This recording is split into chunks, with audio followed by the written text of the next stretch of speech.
Welcome, ladies and gentlemen, to another episode of Take Me Out to the Podcast, Quarantine Edition. I'm here with Nick, Geddes, and Robert Husby. Robert, how you doing, buddy? Doing good. Trying to keep busy. So, this quarantine goes by a little faster, but, what can you do? Just keeping up with sports as best as I can. Not much going on, but, happy to still be talking about it. And Robert, what's the average time that you're waking up? Average time, I would say no alarm, 11 or 12 o'clock. Yesterday I woke up at 1. I don't like doing that, but yeah, it's been late sleeps. What about you, Nick? What have you been waking up? I'm averaging about 10 to 11. So not as bad as that, but I still don't like it. I hate it. You guys are waking up so early. When this first started, I was like, yeah, I'm going to wake up at like 10, be productive. And now, because there's physically nothing to do, there's no structure in the day. So I don't feel like I have to wake up for anything.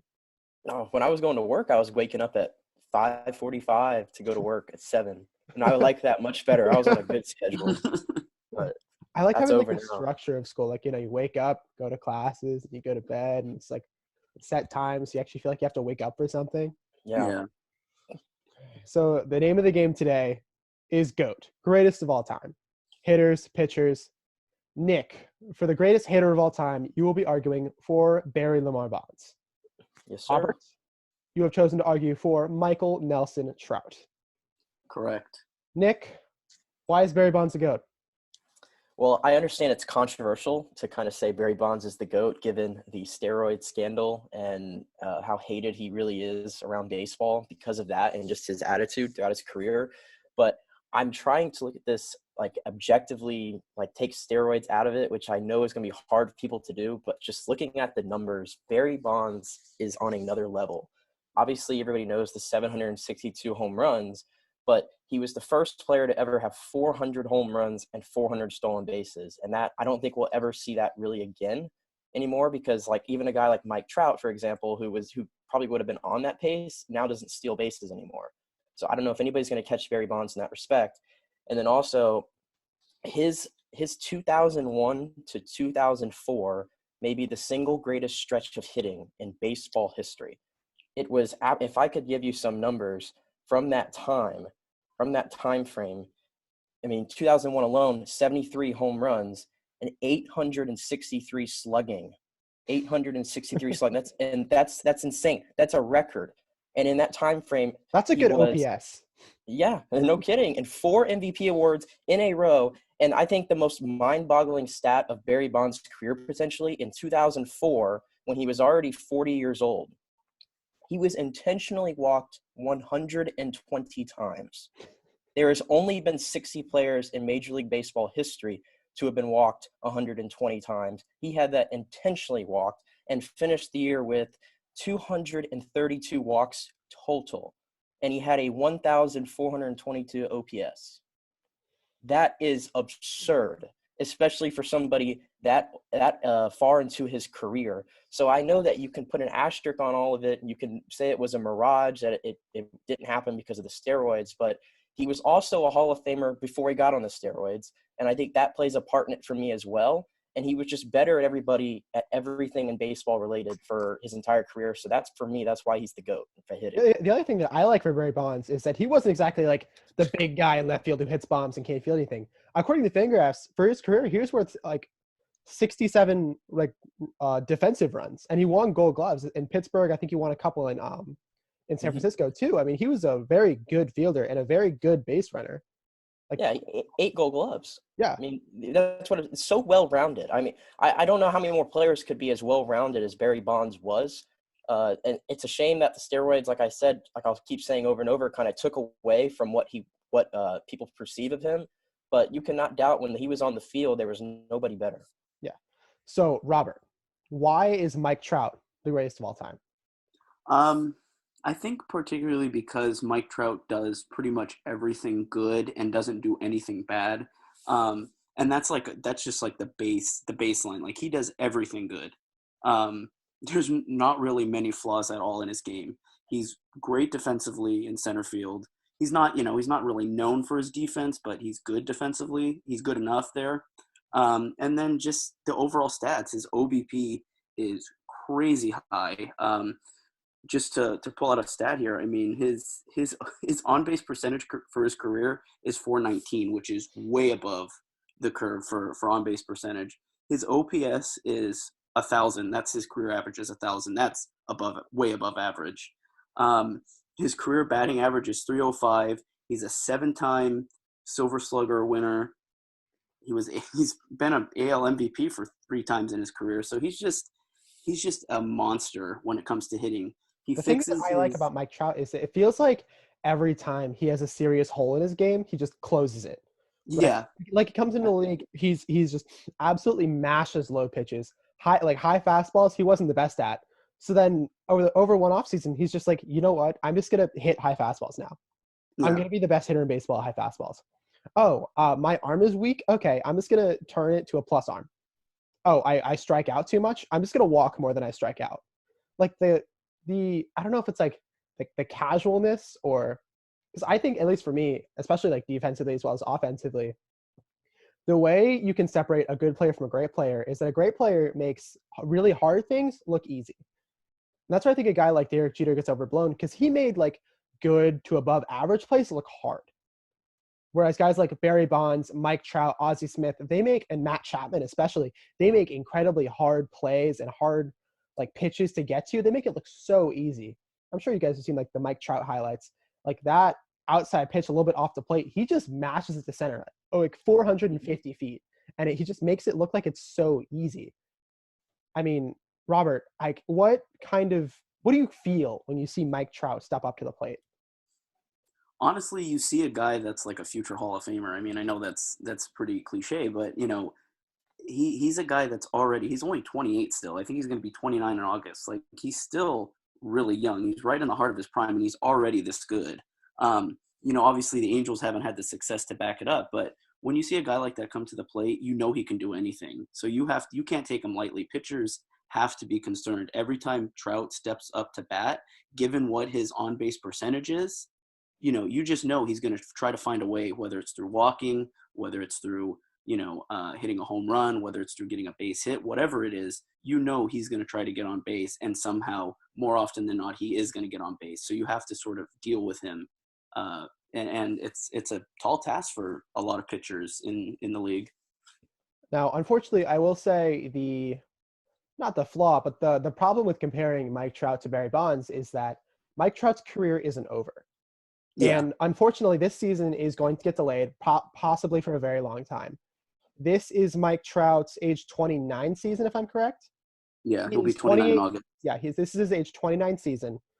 So how much does losing this 1 year of prime kind of set him back, Robert? Well, if they lose the whole season, it definitely costs you a lot more than if it's half the season. Obviously, that's clear. But, because if they miss out on the whole season, you're not looking to getting back into baseball until, halfway through the season next year. In August, he'll be 30. So he's starting to exit that prime. Now, a player of his caliber, he's probably going to have, a little bit of an extended prime. He's not going to, once he plateaus into 30, he's not going to just, all of a sudden sink in talent and stuff like that. But definitely losing a season when, you have that transition between 28 to 29 to 30, losing a season in between one of those years is pretty crucial for a guy like him, especially when you don't have the tangible success that other guys have had in his position. The Angels have never really super built around him, and I think he's only been to the playoffs once in his career. So, that's a stat that'll always be bringing up. It's a lot like Dan Marino if you follow football. So, Nick, do you feel like postseason has any real effect on GOAT rankings, at least baseball wise? I don't think so, because the guy that I picked for the GOAT never won a World Series, and he was actually notorious for not showing up in the postseason, which I guess you could put a little stain on his career for that. And Mike Trout obviously has, what has he been in the postseason once? Or yeah, he was in the ALDS like one time. Yeah, but none his fault. There's 24 other guys on the team. And as great as Mike Trout is, best player that I've seen in this generation that we're in, probably of my like me watching baseball, best player I've seen. With that being said, I don't think the playoffs really affect him at all. I think you see when he, like Robert said, when he comes up to the plate, I just have that feeling that it's not going to be a bad at bat. And somehow, even when he strikes out, I still feel like, okay, he did everything he could in that at bat. That's the feeling I get with when I see Mike Trout up. So no, I don't think postseason. It would probably help his case maybe if he has that postseason moment. There's a lot of iconic players in Major League Baseball history that have those postseason moments. So, but there's a lot of guys who we could consider the quote unquote goats of baseball who never had their postseason moment, and we still don't take it away from them. So Nick, why is Barry Bonds a better choice than Mike Trout? Like I said, the numbers don't lie, and Barry Bonds' numbers are just ahead of everybody, and it wasn't even close. And just I don't know how good Mike Trout will be going into his late 30s and 40s like Barry Bonds was. And once again, you could say that was steroids, but I'm just going off of what I saw and the numbers that he put up. I don't know if Mike Trout can have that to get up to Barry Bonds' numbers, but It's going to be incredibly hard to have a late 30s. Very hard. Like and it's not taking away anything away from Mike Trout. I don't want to take away from Mike Trout's legacy because he may end up being the greatest player of all time one day. And who knows? Because he's on, and we'll have seen it because we're going to live our entire lives watching Mike Trout play baseball. And I think that's a great thing for us. So it's nothing against Mike Trout, but he definitely has a shot at being number one. But for right now, I'd say Barry Bonds is still that guy. Do you think there's an argument for Mike Trout having the best peak in baseball, like the best 8 or 10-year peak? Probably. I think because he's already been probably the best player in baseball for now 7-8 years, and we saw Bonds was like that for about the same time frame. Ken Griffey Jr. had a peak like that. Obviously, you can go way back when with the Babe Ruths and the Lou Gehrig's of the world. Played against plumbers. That's why he's not included. And that's fastball. And that's Get why out he's of not, here, man. And that's why he's not included in this discussion. Exactly. That's why he's not included in the discussion. But Mike Trout, you cannot deny it. This is probably the hardest time to play baseball with the great pitching that we're seeing. And Mike Trout is head and shoulders above everybody. So he is on some kind of peak right now for sure. Robert, why is Mike Trout better than Barry Bonds? I think it's just the overall play. It's the fact that, like we talked about, it's the fact that he's able to get on base and stuff like that and really make every at-bat a grind and every at-bat crucial for him. The stats back it up too. He's an over 300 average hitter. He hits a ton of home runs. He's been MVP countless times now. And, I think it really is also the fact that Trout is only going to be 29, that how many more seasons at the top is he going to have? If he has, 3 or 4 or 5 more seasons of this, I mean, he's really going to start grinding into the conversation big time for greatest of all time if he keeps having stellar seasons like this. And obviously, having postseason success helps. But, yeah, I agree with Nick. It's not the end-all, be-all. I still think even if Trout never makes the playoffs again with the Angels, he's probably a first ballot Hall of Famer just based on his stats and how many times he's been most valuable player. And the fact that even, if you don't think he's the greatest of all time, he's certainly the greatest of this decade so far. So, I think Trout's just – and for me also it's the steroids allegations. If it were up to me, Bonds would be in the Hall of Fame. But, you have to take into consideration the steroids allegations and just how much was he juicing. Now, the rest of the league was probably juicing too, so – that you have to factor that in as well. But it is a big concern, and that is the reason he's not in the Hall of Fame, because it does play a big factor into why he was such a good hitter for so long, and maybe even why he was a good hitter until he was, at the age of 40. And I think like the reason why I've always discounted it really when I argue about Bonds is there is guys in the Hall of Fame who took steroids. I'm pretty positive of that. Yeah. I'm sure that 85% of the league probably back then was probably taking steroids. Willie Mays and Mike Schmidt both used amphetamines. And Babe Ruth used it was either horse or goat testosterone. I don't know. I'm telling you, but you cannot convince me that Major League Baseball did not know it was going on. They had to have known. They let it happen. So at that point, that's not. I don't think they did. They did what was in the rules at the time. There was no testing at the time. At the time, there was no testing for steroids. So they did what they could do. And whether that's wrong or right, that's not for me to say.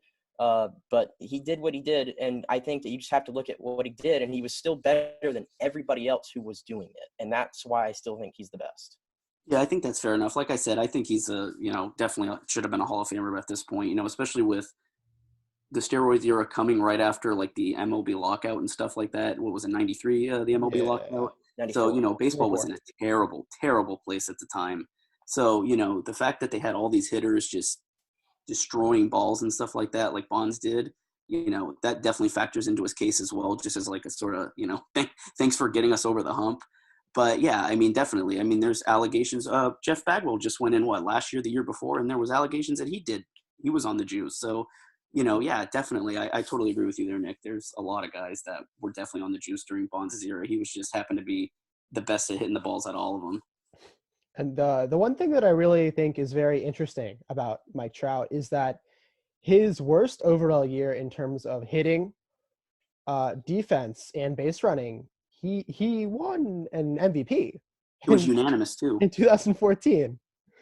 Like, that's the kind of peak this guy's having. And I know the Hall of Fame has like the 10-year, you have to play in the league for 10 years to be in the Hall of Fame. But I feel like if Mike Trout turned around tomorrow and was like, hey guys, I just don't feel like playing baseball anymore, he's in the Hall of Fame. There's no doubt in my mind that Mike Trout's in the Hall of Fame. And there's no doubt in my mind that Barry Bonds should be in the Hall of Fame. There's no reason for the best hitter, the best player of that generation to go without the Hall of Fame. Same thing for Roger Clemens.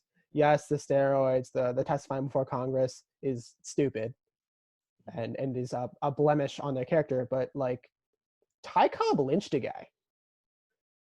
Ty Cobb was present for a lynching. That's the same thing. But I think that's what makes Barry Bonds' case so hard is his attitude when he played. He was not well liked by fans. He was not well liked by the media. He was really rude to everybody he came across, really. And so I think that made it easy for him to become the scapegoat, kind of like Roger Clemens, because it was the same deal. He was kind of rude to everybody he came into contact with, and the way they denied. It's kind of why Alex Rodriguez has cleaned up his image so much. When he becomes eligible for the Hall of Fame, I'm curious to see what that number is, that percentage number that he gets voted in, because he's cleaned up his image so well. He's come clean with it. He's admitted he went wrong. And I think that's why a guy like Alex Rodriguez, you'll find, will probably have a better chance at getting in the Hall sooner than Bonds and Clemens will have to wait for it. I have never seen anybody just do a complete 180 on their public image faster than I've seen A-Rod do it. Yeah, absolutely. He was so hated in the Yankees. Half the people who weren't Yankees fans hated him. I think that was the problem. You put on that Yankee uniform, you're hated. It's like Tom Brady and the Patriots. Everybody hates you. But in reality, you listen to A-Rod talk on ESPN and Fox and everywhere he's at, and you're like, well, this guy talks really well. I like this guy. He actually is cool, but we hated the NY. That's what we hated. So I think Alex Rodriguez, he's done wonders for his image. So now let's go to the guys who have to try and get Mike Trout and Barry Bonds out. Greatest pitcher of all time. Robert, you chose Randy Johnson. And Nick, you chose Greg Maddux. Robert, why is Randy Johnson the greatest pitcher of all time? Again, it's the stats game. Career ERA of 3.29. A World Series MVP, World Series champion, so he's got the postseason success under his belt. 5-time Cy Young winner. He won the Triple Crown. 4-time ERA leader. His prime, again, like a lot of these hitters too, 4 or 5 year, peak where they're just dominating guys. And Randy Johnson was another guy like that, just a guy that you feared when you were at the plate, just dominant from every aspect of the game, kept games low scoring, struck out a lot of guys. What's his career strikeouts was something insane. Yeah, his strikeout rate was insane. I'll have to look it up in a bit, but yeah, career 10.5 strikeouts per 9 innings. That's incredible. I mean, yeah, it speaks for itself. I mean, the stats speak for them. Certainly of the modern era. That's why I had to go modern with the list, because just guys we've sort of seen or seen more recent tape of. The game has changed so much. You can't really say like, oh yeah, Babe Ruth, best pitcher of all time. Even it's hard saying Sandy Koufax at this point because the game has changed so much, but especially for pitchers. But, Randy Johnson, really a modern GOAT, really just Randy Johnson, career 4,875 strikeouts. Yeah, insane. I think he's second all time, right? After Nolan Ryan? Mm-hmm. Yeah. So, Nick, how does Greg Maddux compare to Randy Johnson? Well, it's hard to compare the two, like when you just put them up next to each other, because we're talking about two very, very different pitchers. Randy Johnson had the hard fastball. He had the nasty slider to go with it. Greg Maddux was a guy whose fastball probably hardly ever touched 90. Hardly. Greg Maddux had an above average strikeout rate, and in high school, he threw harder than the major league average. I just want to get that clear before everybody's like, oh, he threw 86 miles an hour. No, he did not. He didn't throw 86, but he topped out probably at like 91, 92. Which was above Major League average. Is it nowadays? Is it? Not nowadays, but Greg Maddux is like 60 years old nowadays. If you ask Greg Maddux to throw a ball and it was over like 84, I'd be impressed. Well, realistically, Greg Maddux, from his peak of 1992 to 1998, that's 7 seasons, he won 4 consecutive Cy Young Awards. His ERA was 2.15. He led the league in ERA 4 times. And again, this is a mind-boggling stat. In 1997, he only walked 20 batters. He only walked 20 batters in 1997. And he did that so many times where he was under 40 guys walking. I mean, just insane control, pinpoint with a circle change and a nasty curveball to go with that sinker that he was really throwing. That was his bread and butter pitch, was the sinker. And I think that probably is the best peak by a pitcher. Probably Randy Johnson's could argue it, because the 01 to 04 Randy Johnson was probably, that was a great 4-year peak. And I'd give the edge to Maddux because he did it for 7 years. And both these guys pitched in the steroid era, and Maddux did it again with not an overpowering fastball. So that's why I've always given him the nod, because he really had to be a pitcher, not a thrower, a pitcher. And I can't emphasize that enough, because there's a difference than throwing 100 miles an hour and being a thrower, and then throwing about 91, 92 like Maddux did, but being a pitcher. And also fielding is something we don't talk about with pitchers that much, but Maddux won the Gold Glove at pitcher like over 15 times in his career. I think it was 18 times he won the Gold Glove as a pitcher. Like, that's insane. That's insane. There's a reason why he won it so many times. And it's, if you watch him pitch, he was always stepping forward, and he was already ready in fielding position after he pitched, always ready to go. And I've always added that as a little bit of a nod to him as well. And so for me, he's number one just because of the era he played in and the way he pitched. And I think that he did it better than anybody else in that time frame. Robert, how would you respond to the argument that Greg Maddux was a pitcher and not a thrower? So, Nick, are you saying that Randy Johnson was more of like an overpowering thrower? No, absolutely not. I'm just saying in general, there's a lot of guys nowadays who, just because they throw 100, that doesn't mean you're a great pitcher. You could just be throwing it, for crying out loud. Greg Maddux had to be pinpoint, and he was. So, Robert, how would you respond to that argument? I mean, it's just different styles of pitching. I mean, I think with Randy Johnson there was definitely skill with in regards to his pitching and stuff like that. I mean, his slider is one of arguably the best slider of all time. I mean, that thing, just the way it broke when they hit 94 miles an hour, I mean, just straight filth, and Randy Johnson also had a size advantage as well that helped him out a lot. He could conceal the pitch a little bit more until, he was halfway throwing it. And he was a really tactical pitcher and stuff like that. I mean, so much so that it was one of the All-Star games. Didn't Randy Johnson just throw a fastball like 6 feet above Larry Walker's head? Yeah, that too. And also he was pitching to somebody in the All-Star game, and they just gave up during the bat because he wasn't going to hit it. So he was just like, it's a strikeout anyways. He walks away from the plate. I forget exactly who it was, but it was Larry Walker turned his helmet around and hit righty against him for a pitch. I think it was John Kruk you're talking about. Yeah. That's exactly who it was. Kruk. Yeah, John Kruk. Did you bring a chair leg out there or something? Yeah, it's just – but yeah, no, I mean, Randy Johnson was definitely more than a thrower. I mean, there was definitely skill. I mean, his slider is arguably one of the best of all time. And, it takes way more skill to throw a slider like that than just, I'm just going to, use all 7 feet of me and chuck the ball at the plate and hope for the best. I mean, he had a lot of power. He was really tall. Just, I mean, for a pitcher, just a really, really genetic freak of nature in that sense too. I mean, that's why he's called the big unit, so. I mean, I think at least for me, watching Greg Maddux highlights is just insane because everything just moves so much. I don't know if you guys follow Pitching Ninja on Twitter, but like the pitch overlays where everything starts the exact same, and like the sinker will end up like here. The curveball, they'll all be doing the same thing, and they'll just be like that, just completely branch off. And Max's ability to like tunnel pitches and also command anywhere he wanted. Yes, umpires were calling a bigger zone for him, but that's just because he was so good with his command and his pitches moved so much that he was able to, obviously catchers framing is fooling the umpire. Mm-hmm. Greg Maddux was able to do that for the mound just with his pinpoint control and how much pitches were moving. So, I mean, Nick, how much do you think that helped Maddux in his game?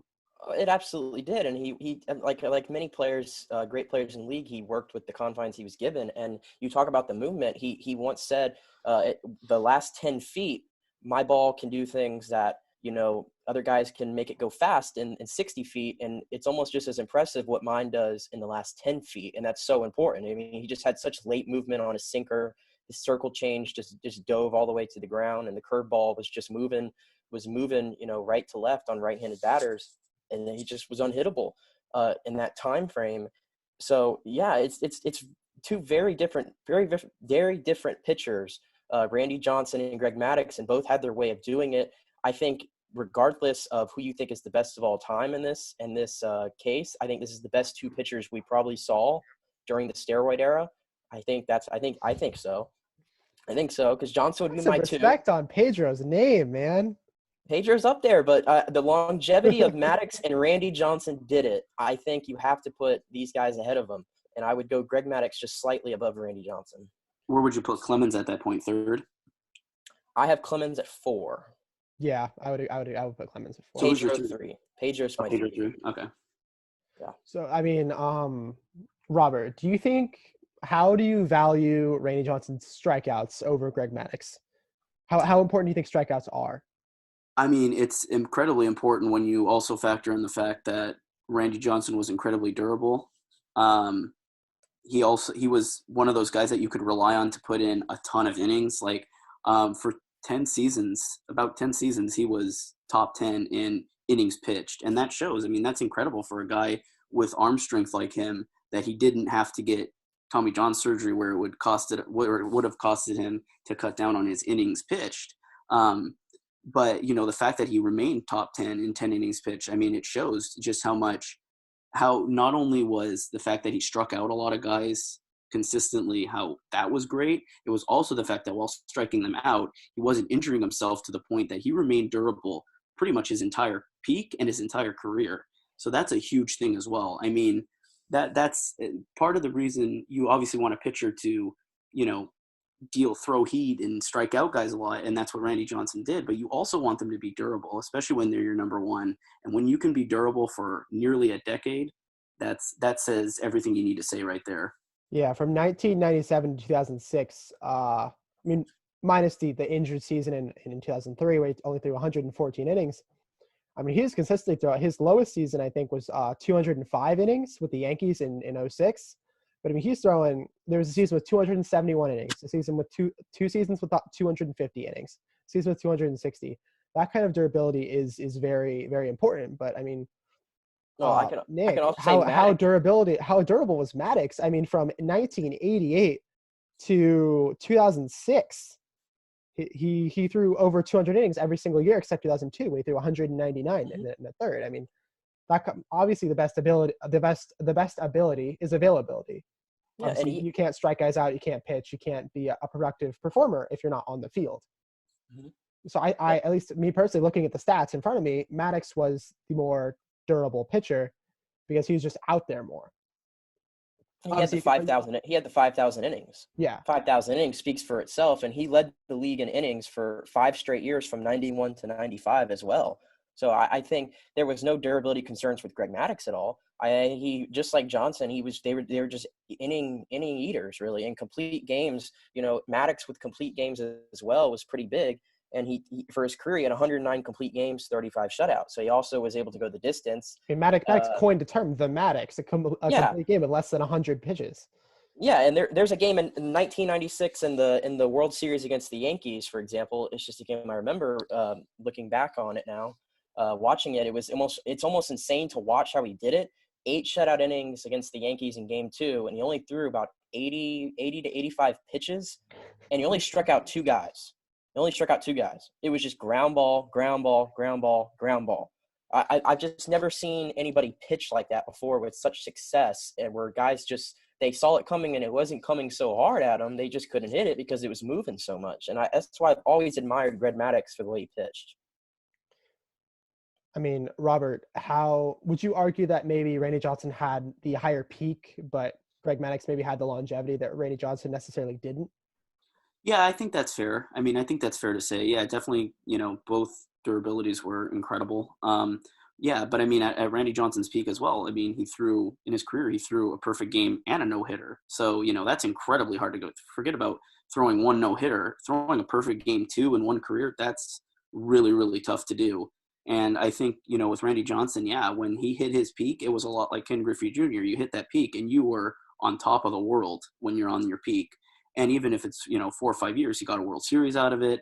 So, even still being 10 innings, top 10 in innings pitched. I mean, yeah, definitely the durability is there. But yeah, also I think Randy Johnson's peak was his high point, obviously. And then, yeah, I think it's fair to say Greg Maddux had the better career long-term in terms of longevity and stuff like that, and just being, a number one for much longer than Randy Johnson was. But yeah, I think both of them are just, like you said, innings eaters. And that's what you want out of your best pitcher, is not only to strike guys out and not concede runs, but also eat up innings as much as you can, so you don't have to tap into the bullpen as much. Yeah, the more guys you can get out is always nice. Exactly. So, Nick, what are your final thoughts on why Greg Maddux is the greatest pitcher of all time?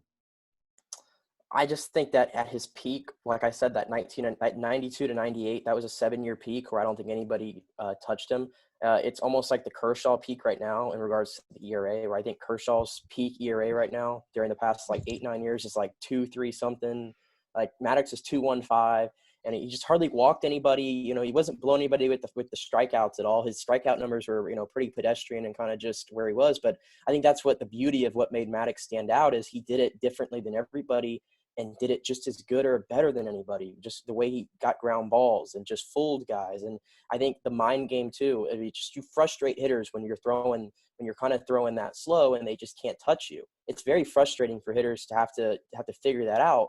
So, and like I said, the steroid era plays a huge part into these rankings because you're doing it against the best of the best that the league has ever seen, and probably on steroids as well, going with that. So it's very hard to get guys out anyway, and he just found a way to do it in a way that nobody else I thought could, besides guys like Randy Johnson, Roger Clemens, Pedro, to name a few. So one of my favorite Greg Maddux quotes anyways is he talks about facing Barry Bonds. And he's like, "Oh, facing Barry Bonds is the easiest thing you ever had to do. I mean, if it mattered at all, you just didn't throw him a strike." I mean, that level of thinking and that level of being a step ahead of the game, really, at least to me, it makes me appreciate him more, appreciate his style of pitching more, because obviously he's not throwing 100. He's doing it, like you said, with the movement, with the command. That's impressive. But I mean, Robert, what are your final thoughts on how impressive Randy Johnson was and his greatest pitcher of all time status? Yeah, I mean, again, the 4 or 5 year peak that he had, he was just on top of the world, and